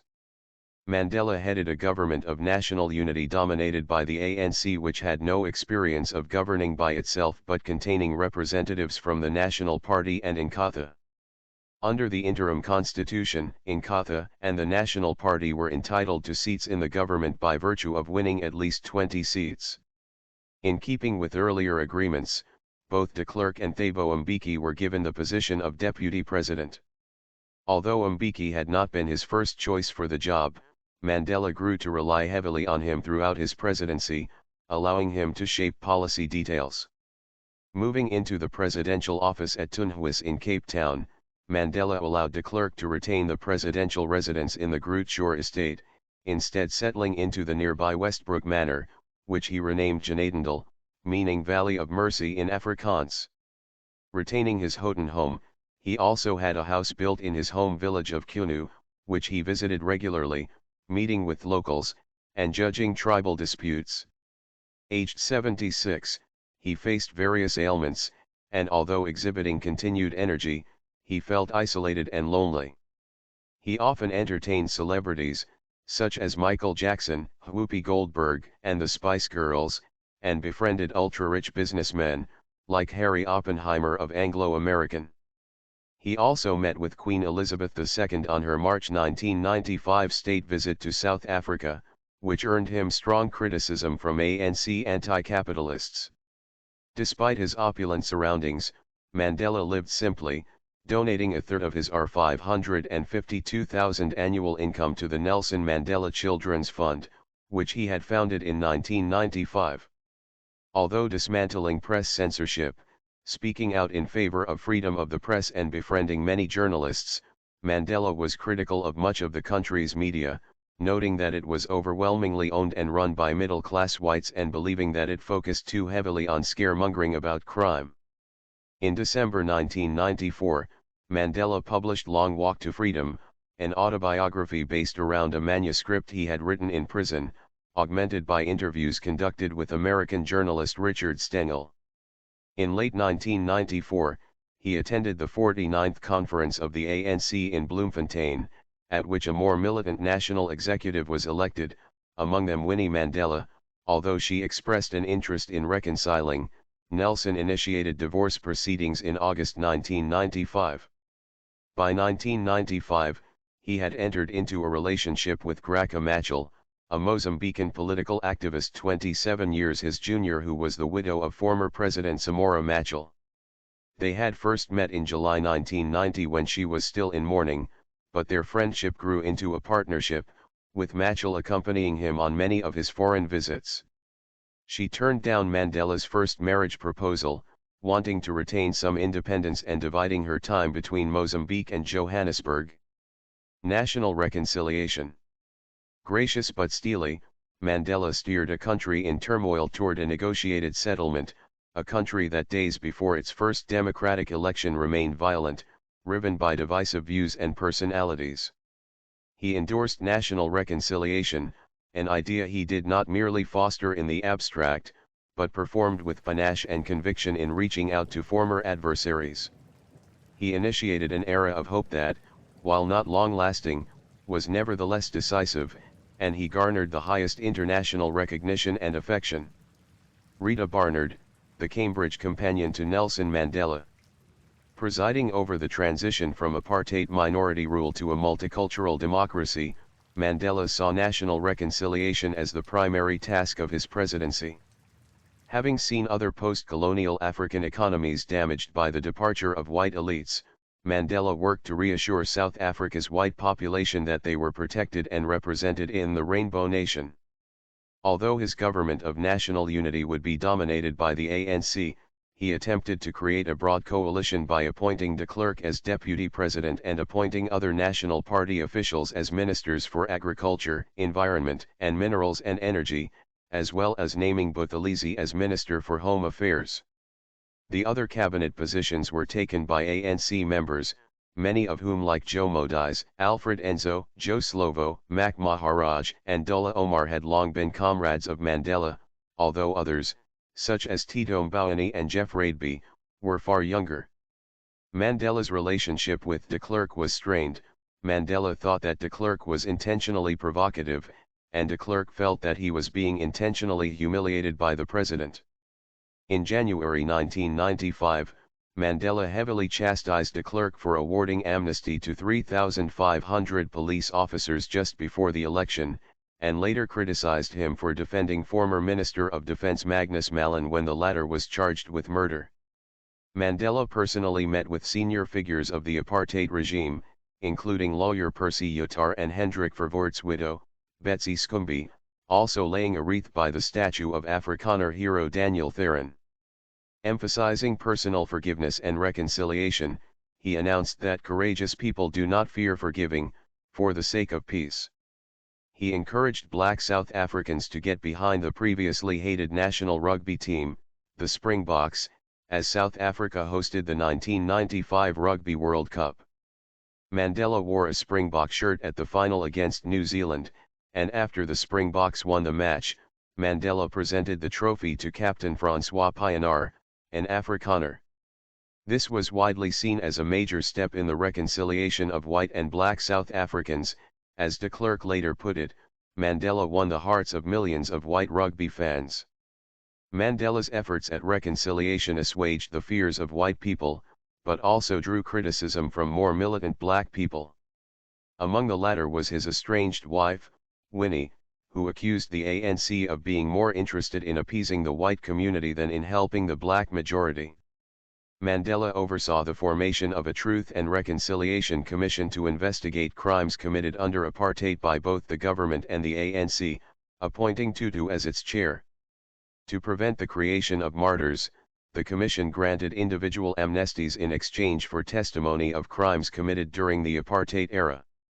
Dedicated in February 1996, it held 2 years of hearings detailing rapes, torture, bombings and assassinations before issuing its final report in October 1998. Both de Klerk and Mbeki appealed to have parts of the report suppressed, though only de Klerk's appeal was successful. Mandela praised the Commission's work, stating that it had helped us move away from the past to concentrate on the present and the future. History and nature. Domestic programs. Houses in Soweto constructed under the RDP program. Mandela's administration inherited a country with a huge disparity in wealth and services between white and black communities. Of a population of 40 million, around 23 million lacked electricity or adequate sanitation, and 12 million lacked clean water supplies, with 2 million children not in school and a third of the population illiterate. There was 33% unemployment, and just under half of the population lived below the poverty line. Government financial reserves were nearly depleted, with a fifth of the national budget being spent on debt repayment, meaning that the extent of the promised Reconstruction and Development Program, RDP, was scaled back, with none of the proposed nationalization or job creation. In 1996, the RDP was replaced with a new policy, Growth, Employment and Redistribution, GEAR, which maintained South Africa's mixed economy but placed an emphasis on economic growth through a framework of market economics and the encouragement of foreign investment. Many in the ANC derided it as a neoliberal policy that did not address social inequality, no matter how Mandela defended it. In adopting this approach, Mandela's government adhered to the Washington Consensus advocated by the World Bank and International Monetary Fund. History and nature. Under Mandela's presidency, welfare spending increased by 13% in 1996-97, 13% in 1997-98, and 7% in 1998-99. The government introduced parity in grants for communities, including disability grants, child maintenance grants and old age pensions, which had previously been set at different levels for South Africa's different racial groups. In 1994, free healthcare was introduced for children under 6 and pregnant women, a provision extended to all those using primary-level public sector healthcare services in 1996. By the 1999 election, the ANC could boast that due to their policies, 3 million people were connected to telephone lines, 1.5 million children were brought into the education system, 500 clinics were upgraded or constructed, 2 million people were connected to the electricity grid, water access was extended to 3 million people, and 750,000 houses were constructed, housing nearly 3 million people. Mandela on a visit to Brazil in 1998. The Land Reform Act 3 of 1996 safeguarded the rights of labor tenants living on farms where they grew crops or grazed livestock. This legislation ensured that such tenants could not be evicted without a court order or if they were over the age of 65. Recognizing that arms manufacturing was a key industry for the South African economy, Mandela endorsed the trade in weapons but brought in tighter regulations surrounding armscor to ensure that South African weaponry was not sold to authoritarian regimes. Under Mandela's administration, tourism was increasingly promoted, becoming a major sector of the South African economy. History and nature. Critics like Edwin Cameron accused Mandela's government of doing little to stem the HIV/AIDS pandemic in the country. By 1999, 10% of South Africa's population were HIV positive. Mandela later admitted that he had personally neglected the issue, in part due to public reticence in discussing issues surrounding sex in South Africa, and that he had instead left the issue for Mbeki to deal with. Mandela also received criticism for failing to sufficiently combat crime. South Africa had one of the world's highest crime rates, and the activities of international crime syndicates in the country grew significantly throughout the decade. Mandela's administration was also perceived as having failed to deal with the problem of corruption. Further problems were caused by the exodus of thousands of skilled white South Africans from the country, who were escaping the increasing crime rates, higher taxes, and the impact of positive discrimination toward black people in employment. This exodus resulted in a brain drain, and Mandela criticized those who left. At the same time, South Africa experienced an influx of millions of illegal migrants from poorer parts of Africa, although public opinion toward these illegal immigrants was generally unfavorable, characterizing them as disease-spreading criminals who were a drain on resources. Mandela called on South Africans to embrace them as brothers and sisters. History and nature. Foreign affairs. Mandela expressed the view that South Africa's future foreign relations should be based on our belief that human rights should be the core of international relations. Following the South African example, Mandela encouraged other nations to resolve conflicts through diplomacy and reconciliation. In September 1998, Mandela was appointed Secretary General of the Non-Aligned Movement, who held their annual conference in Durban. He used the event to criticize the narrow, chauvinistic interests of the Israeli government in stalling negotiations to end the Israeli-Palestinian conflict and urged India and Pakistan to negotiate to end the Kashmir conflict, for which he was criticized by both Israel and India. Inspired by the region's economic boom, Mandela sought greater economic relations with East Asia, in particular with Malaysia, although this was prevented by the 1997 Asian financial crisis. He extended diplomatic recognition to the People's Republic of China, PRC, who were growing as an economic force, and initially also to Taiwan, who were already long-standing investors in the South African economy. However, under pressure from the PRC, he cut recognition of Taiwan in November 1996, and he paid an official visit to Beijing in May 1999. Mandela with U.S. President Bill Clinton. Despite publicly criticizing him on several occasions, Mandela liked Clinton, and personally supported him during his impeachment proceedings. Mandela attracted controversy for his close relationship with Indonesian President Suharto, whose regime was responsible for mass human rights abuses, although on a July 1997 visit to Indonesia he privately urged Suharto to withdraw from the occupation of East Timor. He also faced similar criticism from the West for his government's trade links to Syria, Cuba, and Libya and for his personal friendships with Castro and Gaddafi. Castro visited South Africa in 1998 to widespread popular acclaim, and Mandela met Gaddafi in Libya to award him the Order of Good Hope. When Western governments and media criticized these visits, Mandela lambasted such criticism as having racist undertones, and stated that the enemies of countries in the West are not our enemies. Mandela hoped to resolve the long-running dispute between Libya and the United States and Britain over bringing to trial the two Libyans, Abdelbasset al-Megrahi and Layman Khalifa Fhimah, who were indicted in November 1991 and accused of sabotaging Pan Am Flight 103. Mandela proposed that they be tried in a third country, which was agreed to by all parties, governed by Scots law. The trial was held at Camp Zeist in the Netherlands in April 1999, and found one of the two men guilty. History and nature. Mandela echoed Mbeki's calls for an African Renaissance, and he was greatly concerned with issues on the continent. He took a soft diplomatic approach to removing Sani Abacha's military junta in Nigeria, but later became a leading figure in calling for sanctions when Abacha's regime increased human rights violations. In 1996, he was appointed chairman of the Southern African Development Community, SADC, and initiated unsuccessful negotiations to end the First Congo War in Zaire.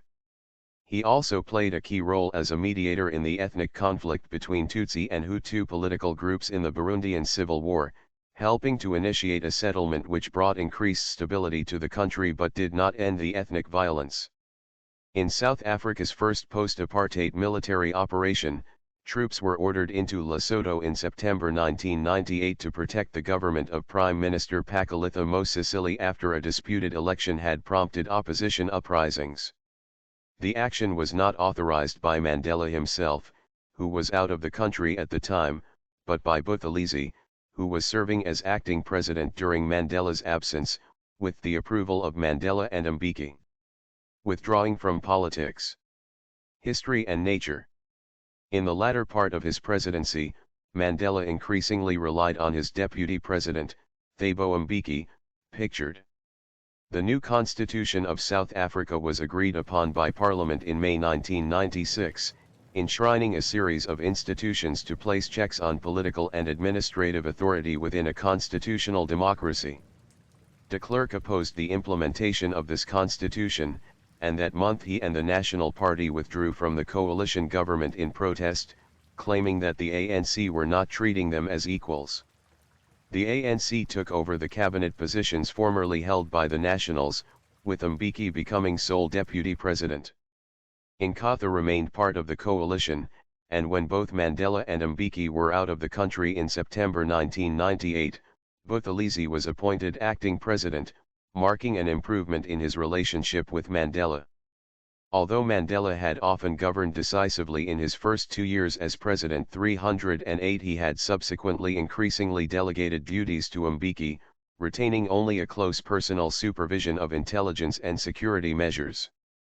During a 1997 visit to London, he said that the ruler of South Africa, the de facto ruler, is Thabo Mbeki, and that he was shifting everything to him.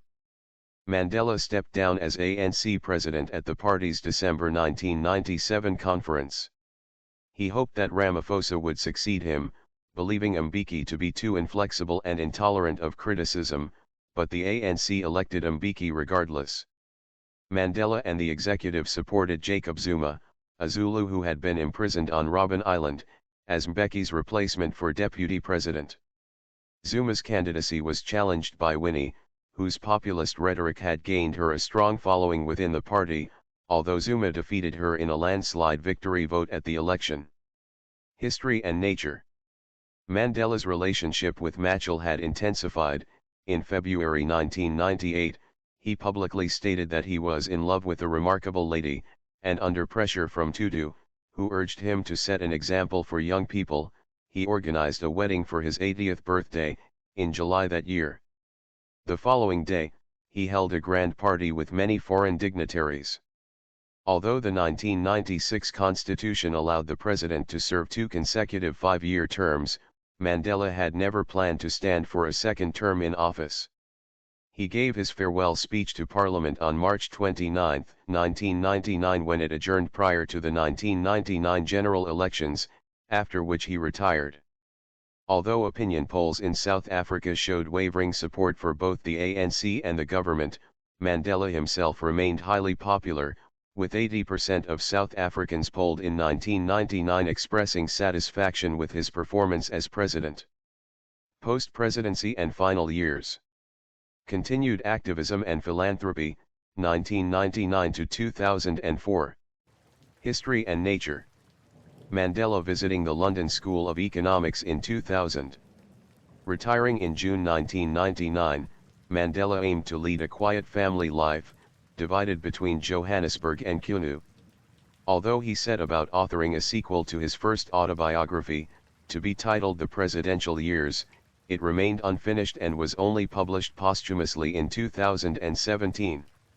Mandela found such seclusion difficult and reverted to a busy public life involving a daily program of tasks, meetings with world leaders and celebrities, and when in Johannesburg working with the Nelson Mandela Foundation, founded in 1999 to focus on rural development, school construction, and combating HIV/AIDS.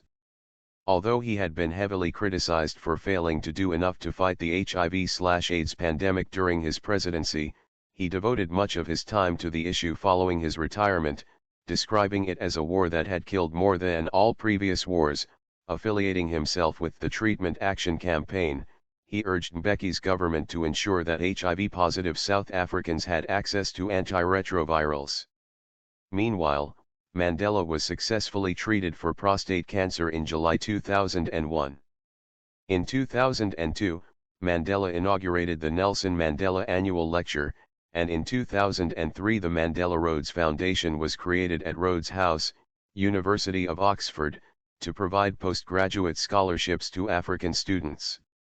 These projects were followed by the Nelson Mandela Center of Memory and the 46,664 campaign against HIV/AIDS. He gave the closing address at the 13th International AIDS Conference in Durban in 2000, and in 2004, spoke at the 15th International AIDS Conference in Bangkok, Thailand, calling for greater measures to tackle tuberculosis as well as HIV/AIDS. Mandela publicized AIDS as the cause of his son Makatho's death in January 2005, to defy the stigma about discussing the disease. History and nature.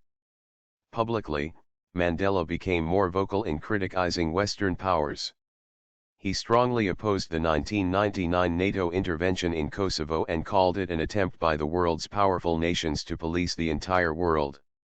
In 2003, he spoke out against the plans for the United States to launch a war in Iraq, describing it as a tragedy and lambasting U.S. President George W. Bush and British Prime Minister Tony Blair, whom he referred to as an American foreign minister, for undermining the UN, saying, "All that, Mr. Bush, wants is Iraqi oil."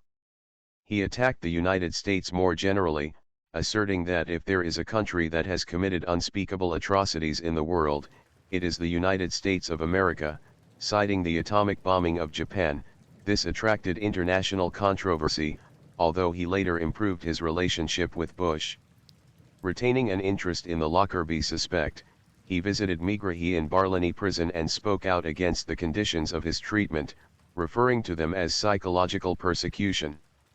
Retiring from retirement, 2004 to 2013. Mandela and U.S. President George W. Bush in the Oval Office, 2005.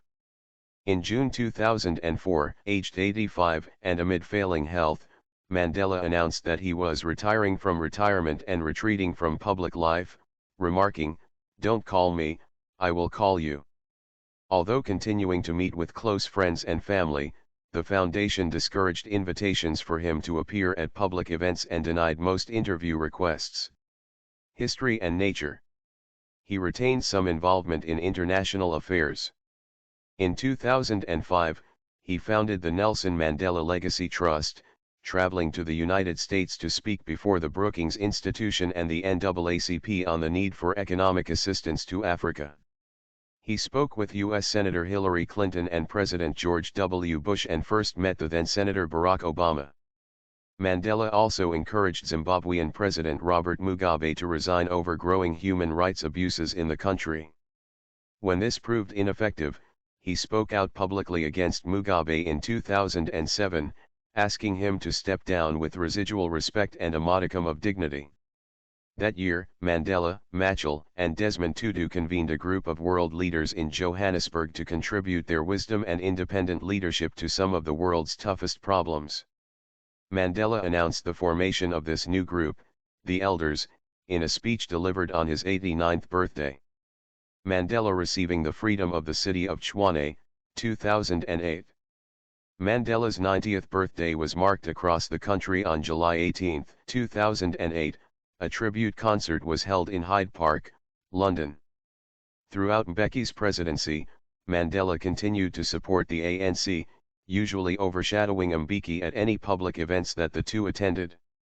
Mandela was more at ease with Mbeki's successor, Zuma, although the Nelson Mandela Foundation was upset when his grandson, Mandla Mandela, flew him out to the Eastern Cape to attend a pro-Zuma rally in the midst of a storm in 2009.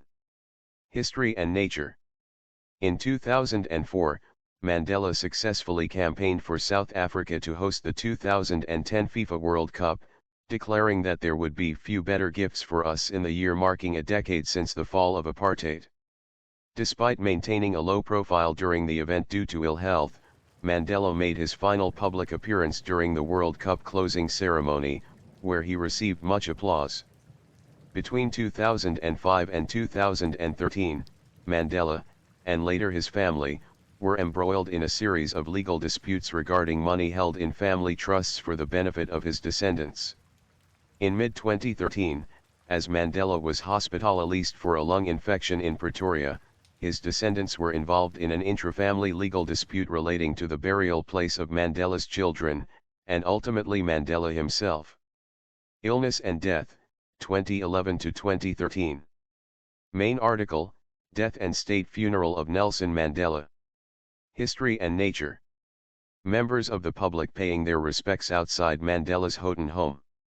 In February 2011, Mandela was briefly hospitalized with a respiratory infection, attracting international attention, before being readmitted for a lung infection and gallstone removal in December 2012.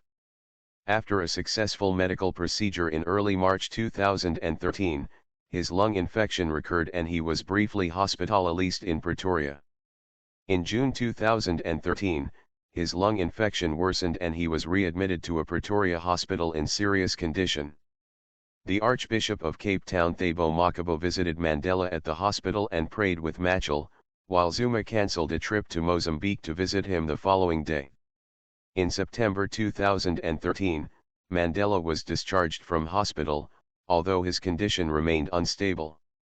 After suffering from a prolonged respiratory infection, Mandela died on December 5, 2013 at the age of 95, at around 2050 local time at his home in Houghton, surrounded by his family.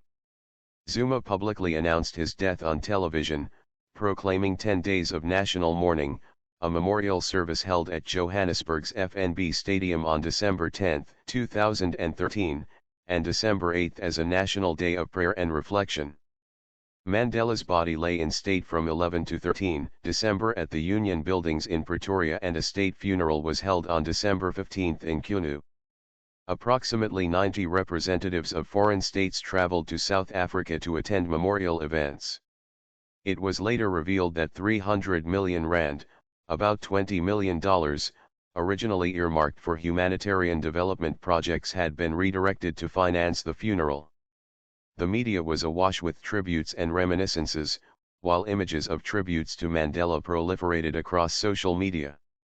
His $4.1 million estate was left to his widow, other family members, staff, and educational institutions. History and Nature. Political ideology. A friend once asked me how I could reconcile my creed of African nationalism with a belief in dialectical materialism. For me, there was no contradiction. I was first and foremost an African nationalist fighting for our emancipation from minority rule and the right to control our own destiny. But at the same time, South Africa and the African continent were part of the larger world. Our problems, while distinctive and special, were not unique, and a philosophy that placed those problems in an international and historical context of the greater world and the course of history was valuable. I was prepared to use whatever means necessary to speed up the erasure of human prejudice and the end of chauvinistic and violent nationalism. Nelson Mandela, 1994. History and Nature. Mandela identified as both an African nationalist, an ideological position he held since joining the ANC, and as a socialist. He was a practical politician, rather than an intellectual scholar or political theorist. According to biographer Tom Lodge, for Mandela, politics has always been primarily about enacting stories, about making narratives, primarily about morally exemplary conduct, and only secondarily about ideological vision, more about means rather than ends. The historian Sabelo J. Ndlovukatsini described Mandela as a liberal African nationalist, decolonial humanist, while political analyst Raymond Suttner cautioned against labeling Mandela a liberal and stated that Mandela displayed a hybrid socio-political makeup. Mandela adopted some of his political ideas from other thinkers, among them Indian independence leaders like Gandhi and Nehru, African American civil rights activists, and African nationalists like Nkrumah, and applied them to the South African situation. At the same time, he rejected other aspects of their thought, such as the anti-white sentiment of many African nationalists. In doing so, he synthesized both countercultural and hegemonic views, for instance by drawing upon ideas from the then dominant Afrikaner nationalism in promoting his anti-apartheid vision. His political development was strongly influenced by his legal training and practice, in particular his hope to achieve change not through violence but through legal revolution. Over the course of his life, he began by advocating a path of nonviolence, later embracing violence, and then adopting a nonviolent approach to negotiation and reconciliation. When endorsing violence, he did so because he saw no alternative, and was always pragmatic about it, perceiving it as a means to get his opponent to the negotiating table. He sought to target symbols of white supremacy and racist oppression rather than white people as individuals, and was anxious not to inaugurate a race war in South Africa. This willingness to use violence distinguishes Mandela from the ideology of Gandhism, with which some commentators have sought to associate him. History and nature. Democracy. Although he presented himself in an autocratic manner in several speeches, Mandela was a devout believer in democracy and abided by majority decisions even when deeply disagreeing with them. He had exhibited a commitment to the values of democracy and human rights since at least the 1960s. He held a conviction that inclusivity, accountability, and freedom of speech were the fundamentals of democracy, and was driven by a belief in natural and human rights. Suttner argued that there were two modes of leadership that Mandela adopted. On one side he adhered to ideas about collective leadership, although on the other believed that there were scenarios in which a leader had to be decisive and act without consultation to achieve a particular objective. According to Lodge, Mandela's political thought reflected tensions between his support for liberal democracy and pre-colonial African forms of consensus decision-making. He was an admirer of British-style parliamentary democracy, stating that "I regard the British Parliament as the most democratic institution in the world, and the independence and impartiality of its judiciary never fail to arouse my admiration." In this he has been described as being committed to the Euro-North American modernist project of emancipation, something which distinguishes him from other African nationalist and socialist leaders like Nyerere, who were concerned about embracing styles of democratic governance that were Western, rather than African, in origin. Mandela nevertheless also expressed admiration for what he deemed to be indigenous forms of democracy, describing Xhosa traditional society's mode of governance as democracy in its purest form. History and nature. Socialism and Marxism. 1988 Soviet commemorative stamp, captioned "Fighter for the Freedom of South Africa Nelson Mandela" in Russian. Mandela advocated the ultimate establishment of a classless society, with Sampson describing him as being openly opposed to capitalism, private land ownership, and the power of big money. Mandela was influenced by Marxism, and during the revolution he advocated scientific socialism. He denied being a communist at the treason trial, and maintained this stance both when later talking to journalists, and in his autobiography, where he outlined that the cooperation with the SACP was pragmatic, asking rhetorically, "Who is to say that we were not using them?" According to the sociologist Craig Sudian, sympathetic as Mandela was to socialism, a communist he was not. Conversely, the biographer David Jones Smith stated that Mandela embraced communism and communists in the late 1950s and early 1960s, while the historian Stephen Ellis commented that Mandela had assimilated much of the Marxist, Leninist ideology by 1960. Ellis also found evidence that Mandela had been an active member of the South African Communist Party, SACP, during the late 1950s and early 1960s, something that was confirmed after his death by both the ANC and the SACP, the latter of which claimed that he was not only a member of the party, but also served on its Central Committee. His membership had been hidden by the ANC, aware that knowledge of Mandela's former SACP involvement might have been detrimental to his attempts to attract support from Western countries. Mandela's view of these Western governments differed from those of Marxist-Leninists, for he did not believe that they were anti-democratic or reactionary and remained committed to democratic systems of governance. History and nature. The 1955 Freedom Charter, which Mandela had helped create, called for the nationalization of banks, gold mines, and land, to ensure equal distribution of wealth. Despite these beliefs, Mandela initiated a program of privatization during his presidency in line with trends in other countries of the time.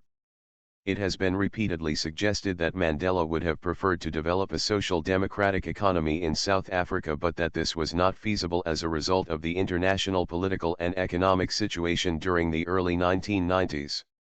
This decision was in part influenced by the fall of the socialist states in the Soviet Union and Eastern Bloc during the early 1990s. Personality and personal life. Mandela on a visit to Australia in 2009, he is wearing one of the brightly colored garments that became known as Mandela shirts.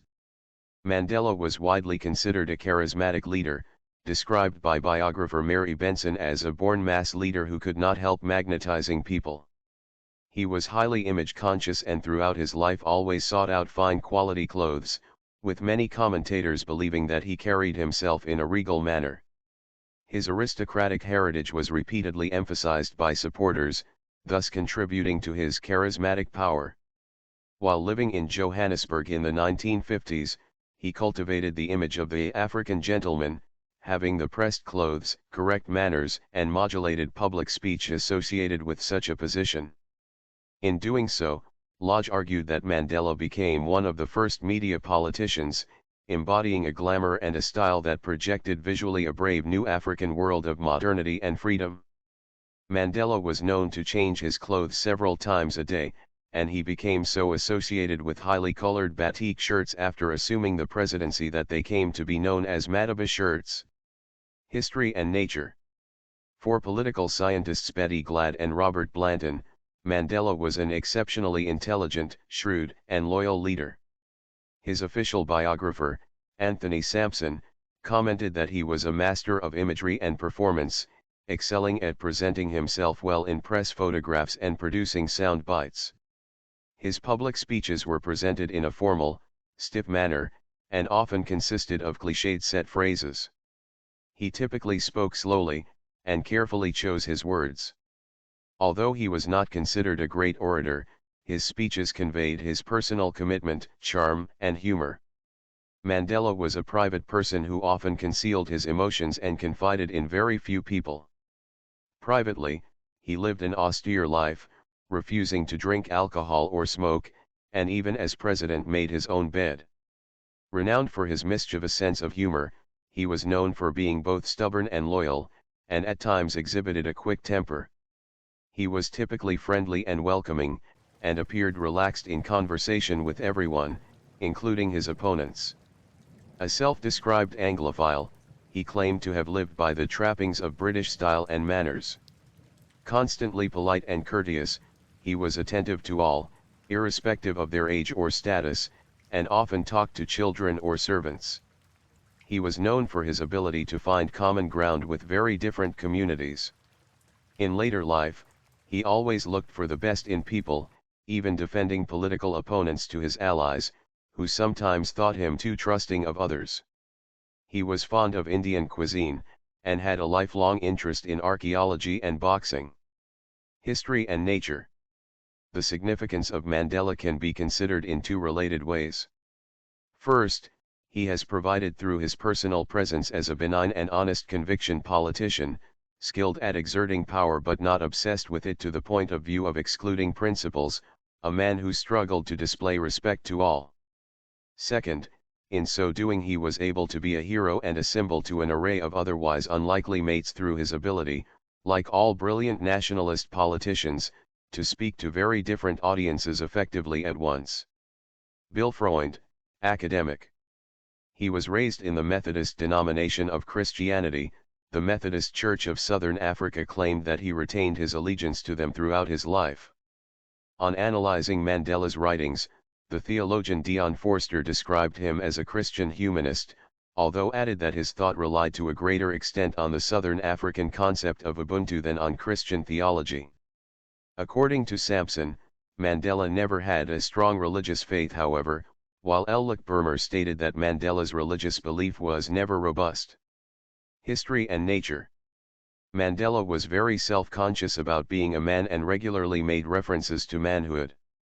He was heterosexual, and biographer Fatima Mir said that he was easily tempted by women.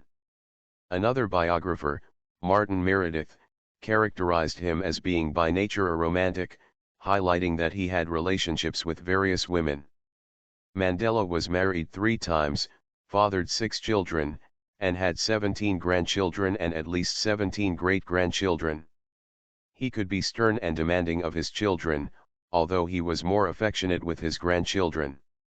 His first marriage was to Evelyn Ntoko Mays in October 1944, they divorced in March 1958 under the multiple strains of his alleged adultery and constant absences, devotion to revolutionary agitation, and the fact that she was a Jehovah's Witness, a religion requiring political neutrality. Mandela's second wife was the social worker Winnie Madikizela Mandela, whom he married in June 1958. They divorced in March 1996. Mandela married his third wife, Graca Machel, on his 80th birthday in July 1998. Reception and legacy. Flowers left at the Mandela statue in London's Parliament Square following his death. By the time of his death, within South Africa, Mandela was widely considered both the father of the nation and the founding father of democracy. Outside of South Africa, he was a global icon, with the scholar of South African studies Rita Barnard describing him as one of the most revered figures of our time. One biographer considered him a modern democratic hero. Some have portrayed Mandela in messianic terms, in contrast to his own statement that I was not a messiah, but an ordinary man who had become a leader because of extraordinary circumstances. He is often cited alongside Mahatma Gandhi and Martin Luther King Jr. as one of the 20th century's exemplary anti-racist and anti-colonial leaders. Burmer described him as a totem of the totemic values of our age, toleration and liberal democracy, and a universal symbol of social justice. History and nature. Mandela's international fame emerged during his incarceration in the 1980s, when he became the world's most famous political prisoner, a symbol of the anti-apartheid cause, and an icon for millions who embraced the ideal of human equality. In 1986, Mandela's biographer characterized him as the embodiment of the struggle for liberation in South Africa. Meredith stated that in becoming a potent symbol of resistance to apartheid during the 1980s, he had gained mythical status internationally. Sampson commented that even during his life, this myth had become so powerful that it blurs the realities, converting Mandela into a secular saint. Within a decade of the end of his presidency, Mandela's era was widely thought of as a golden age of hope and harmony, with much nostalgia being expressed for it. His name was often invoked by those criticizing his successors like Mbeki and Zuma. Across the world, Mandela earned international acclaim for his activism in overcoming apartheid and fostering racial reconciliation, coming to be viewed as a moral authority with a great concern for truth.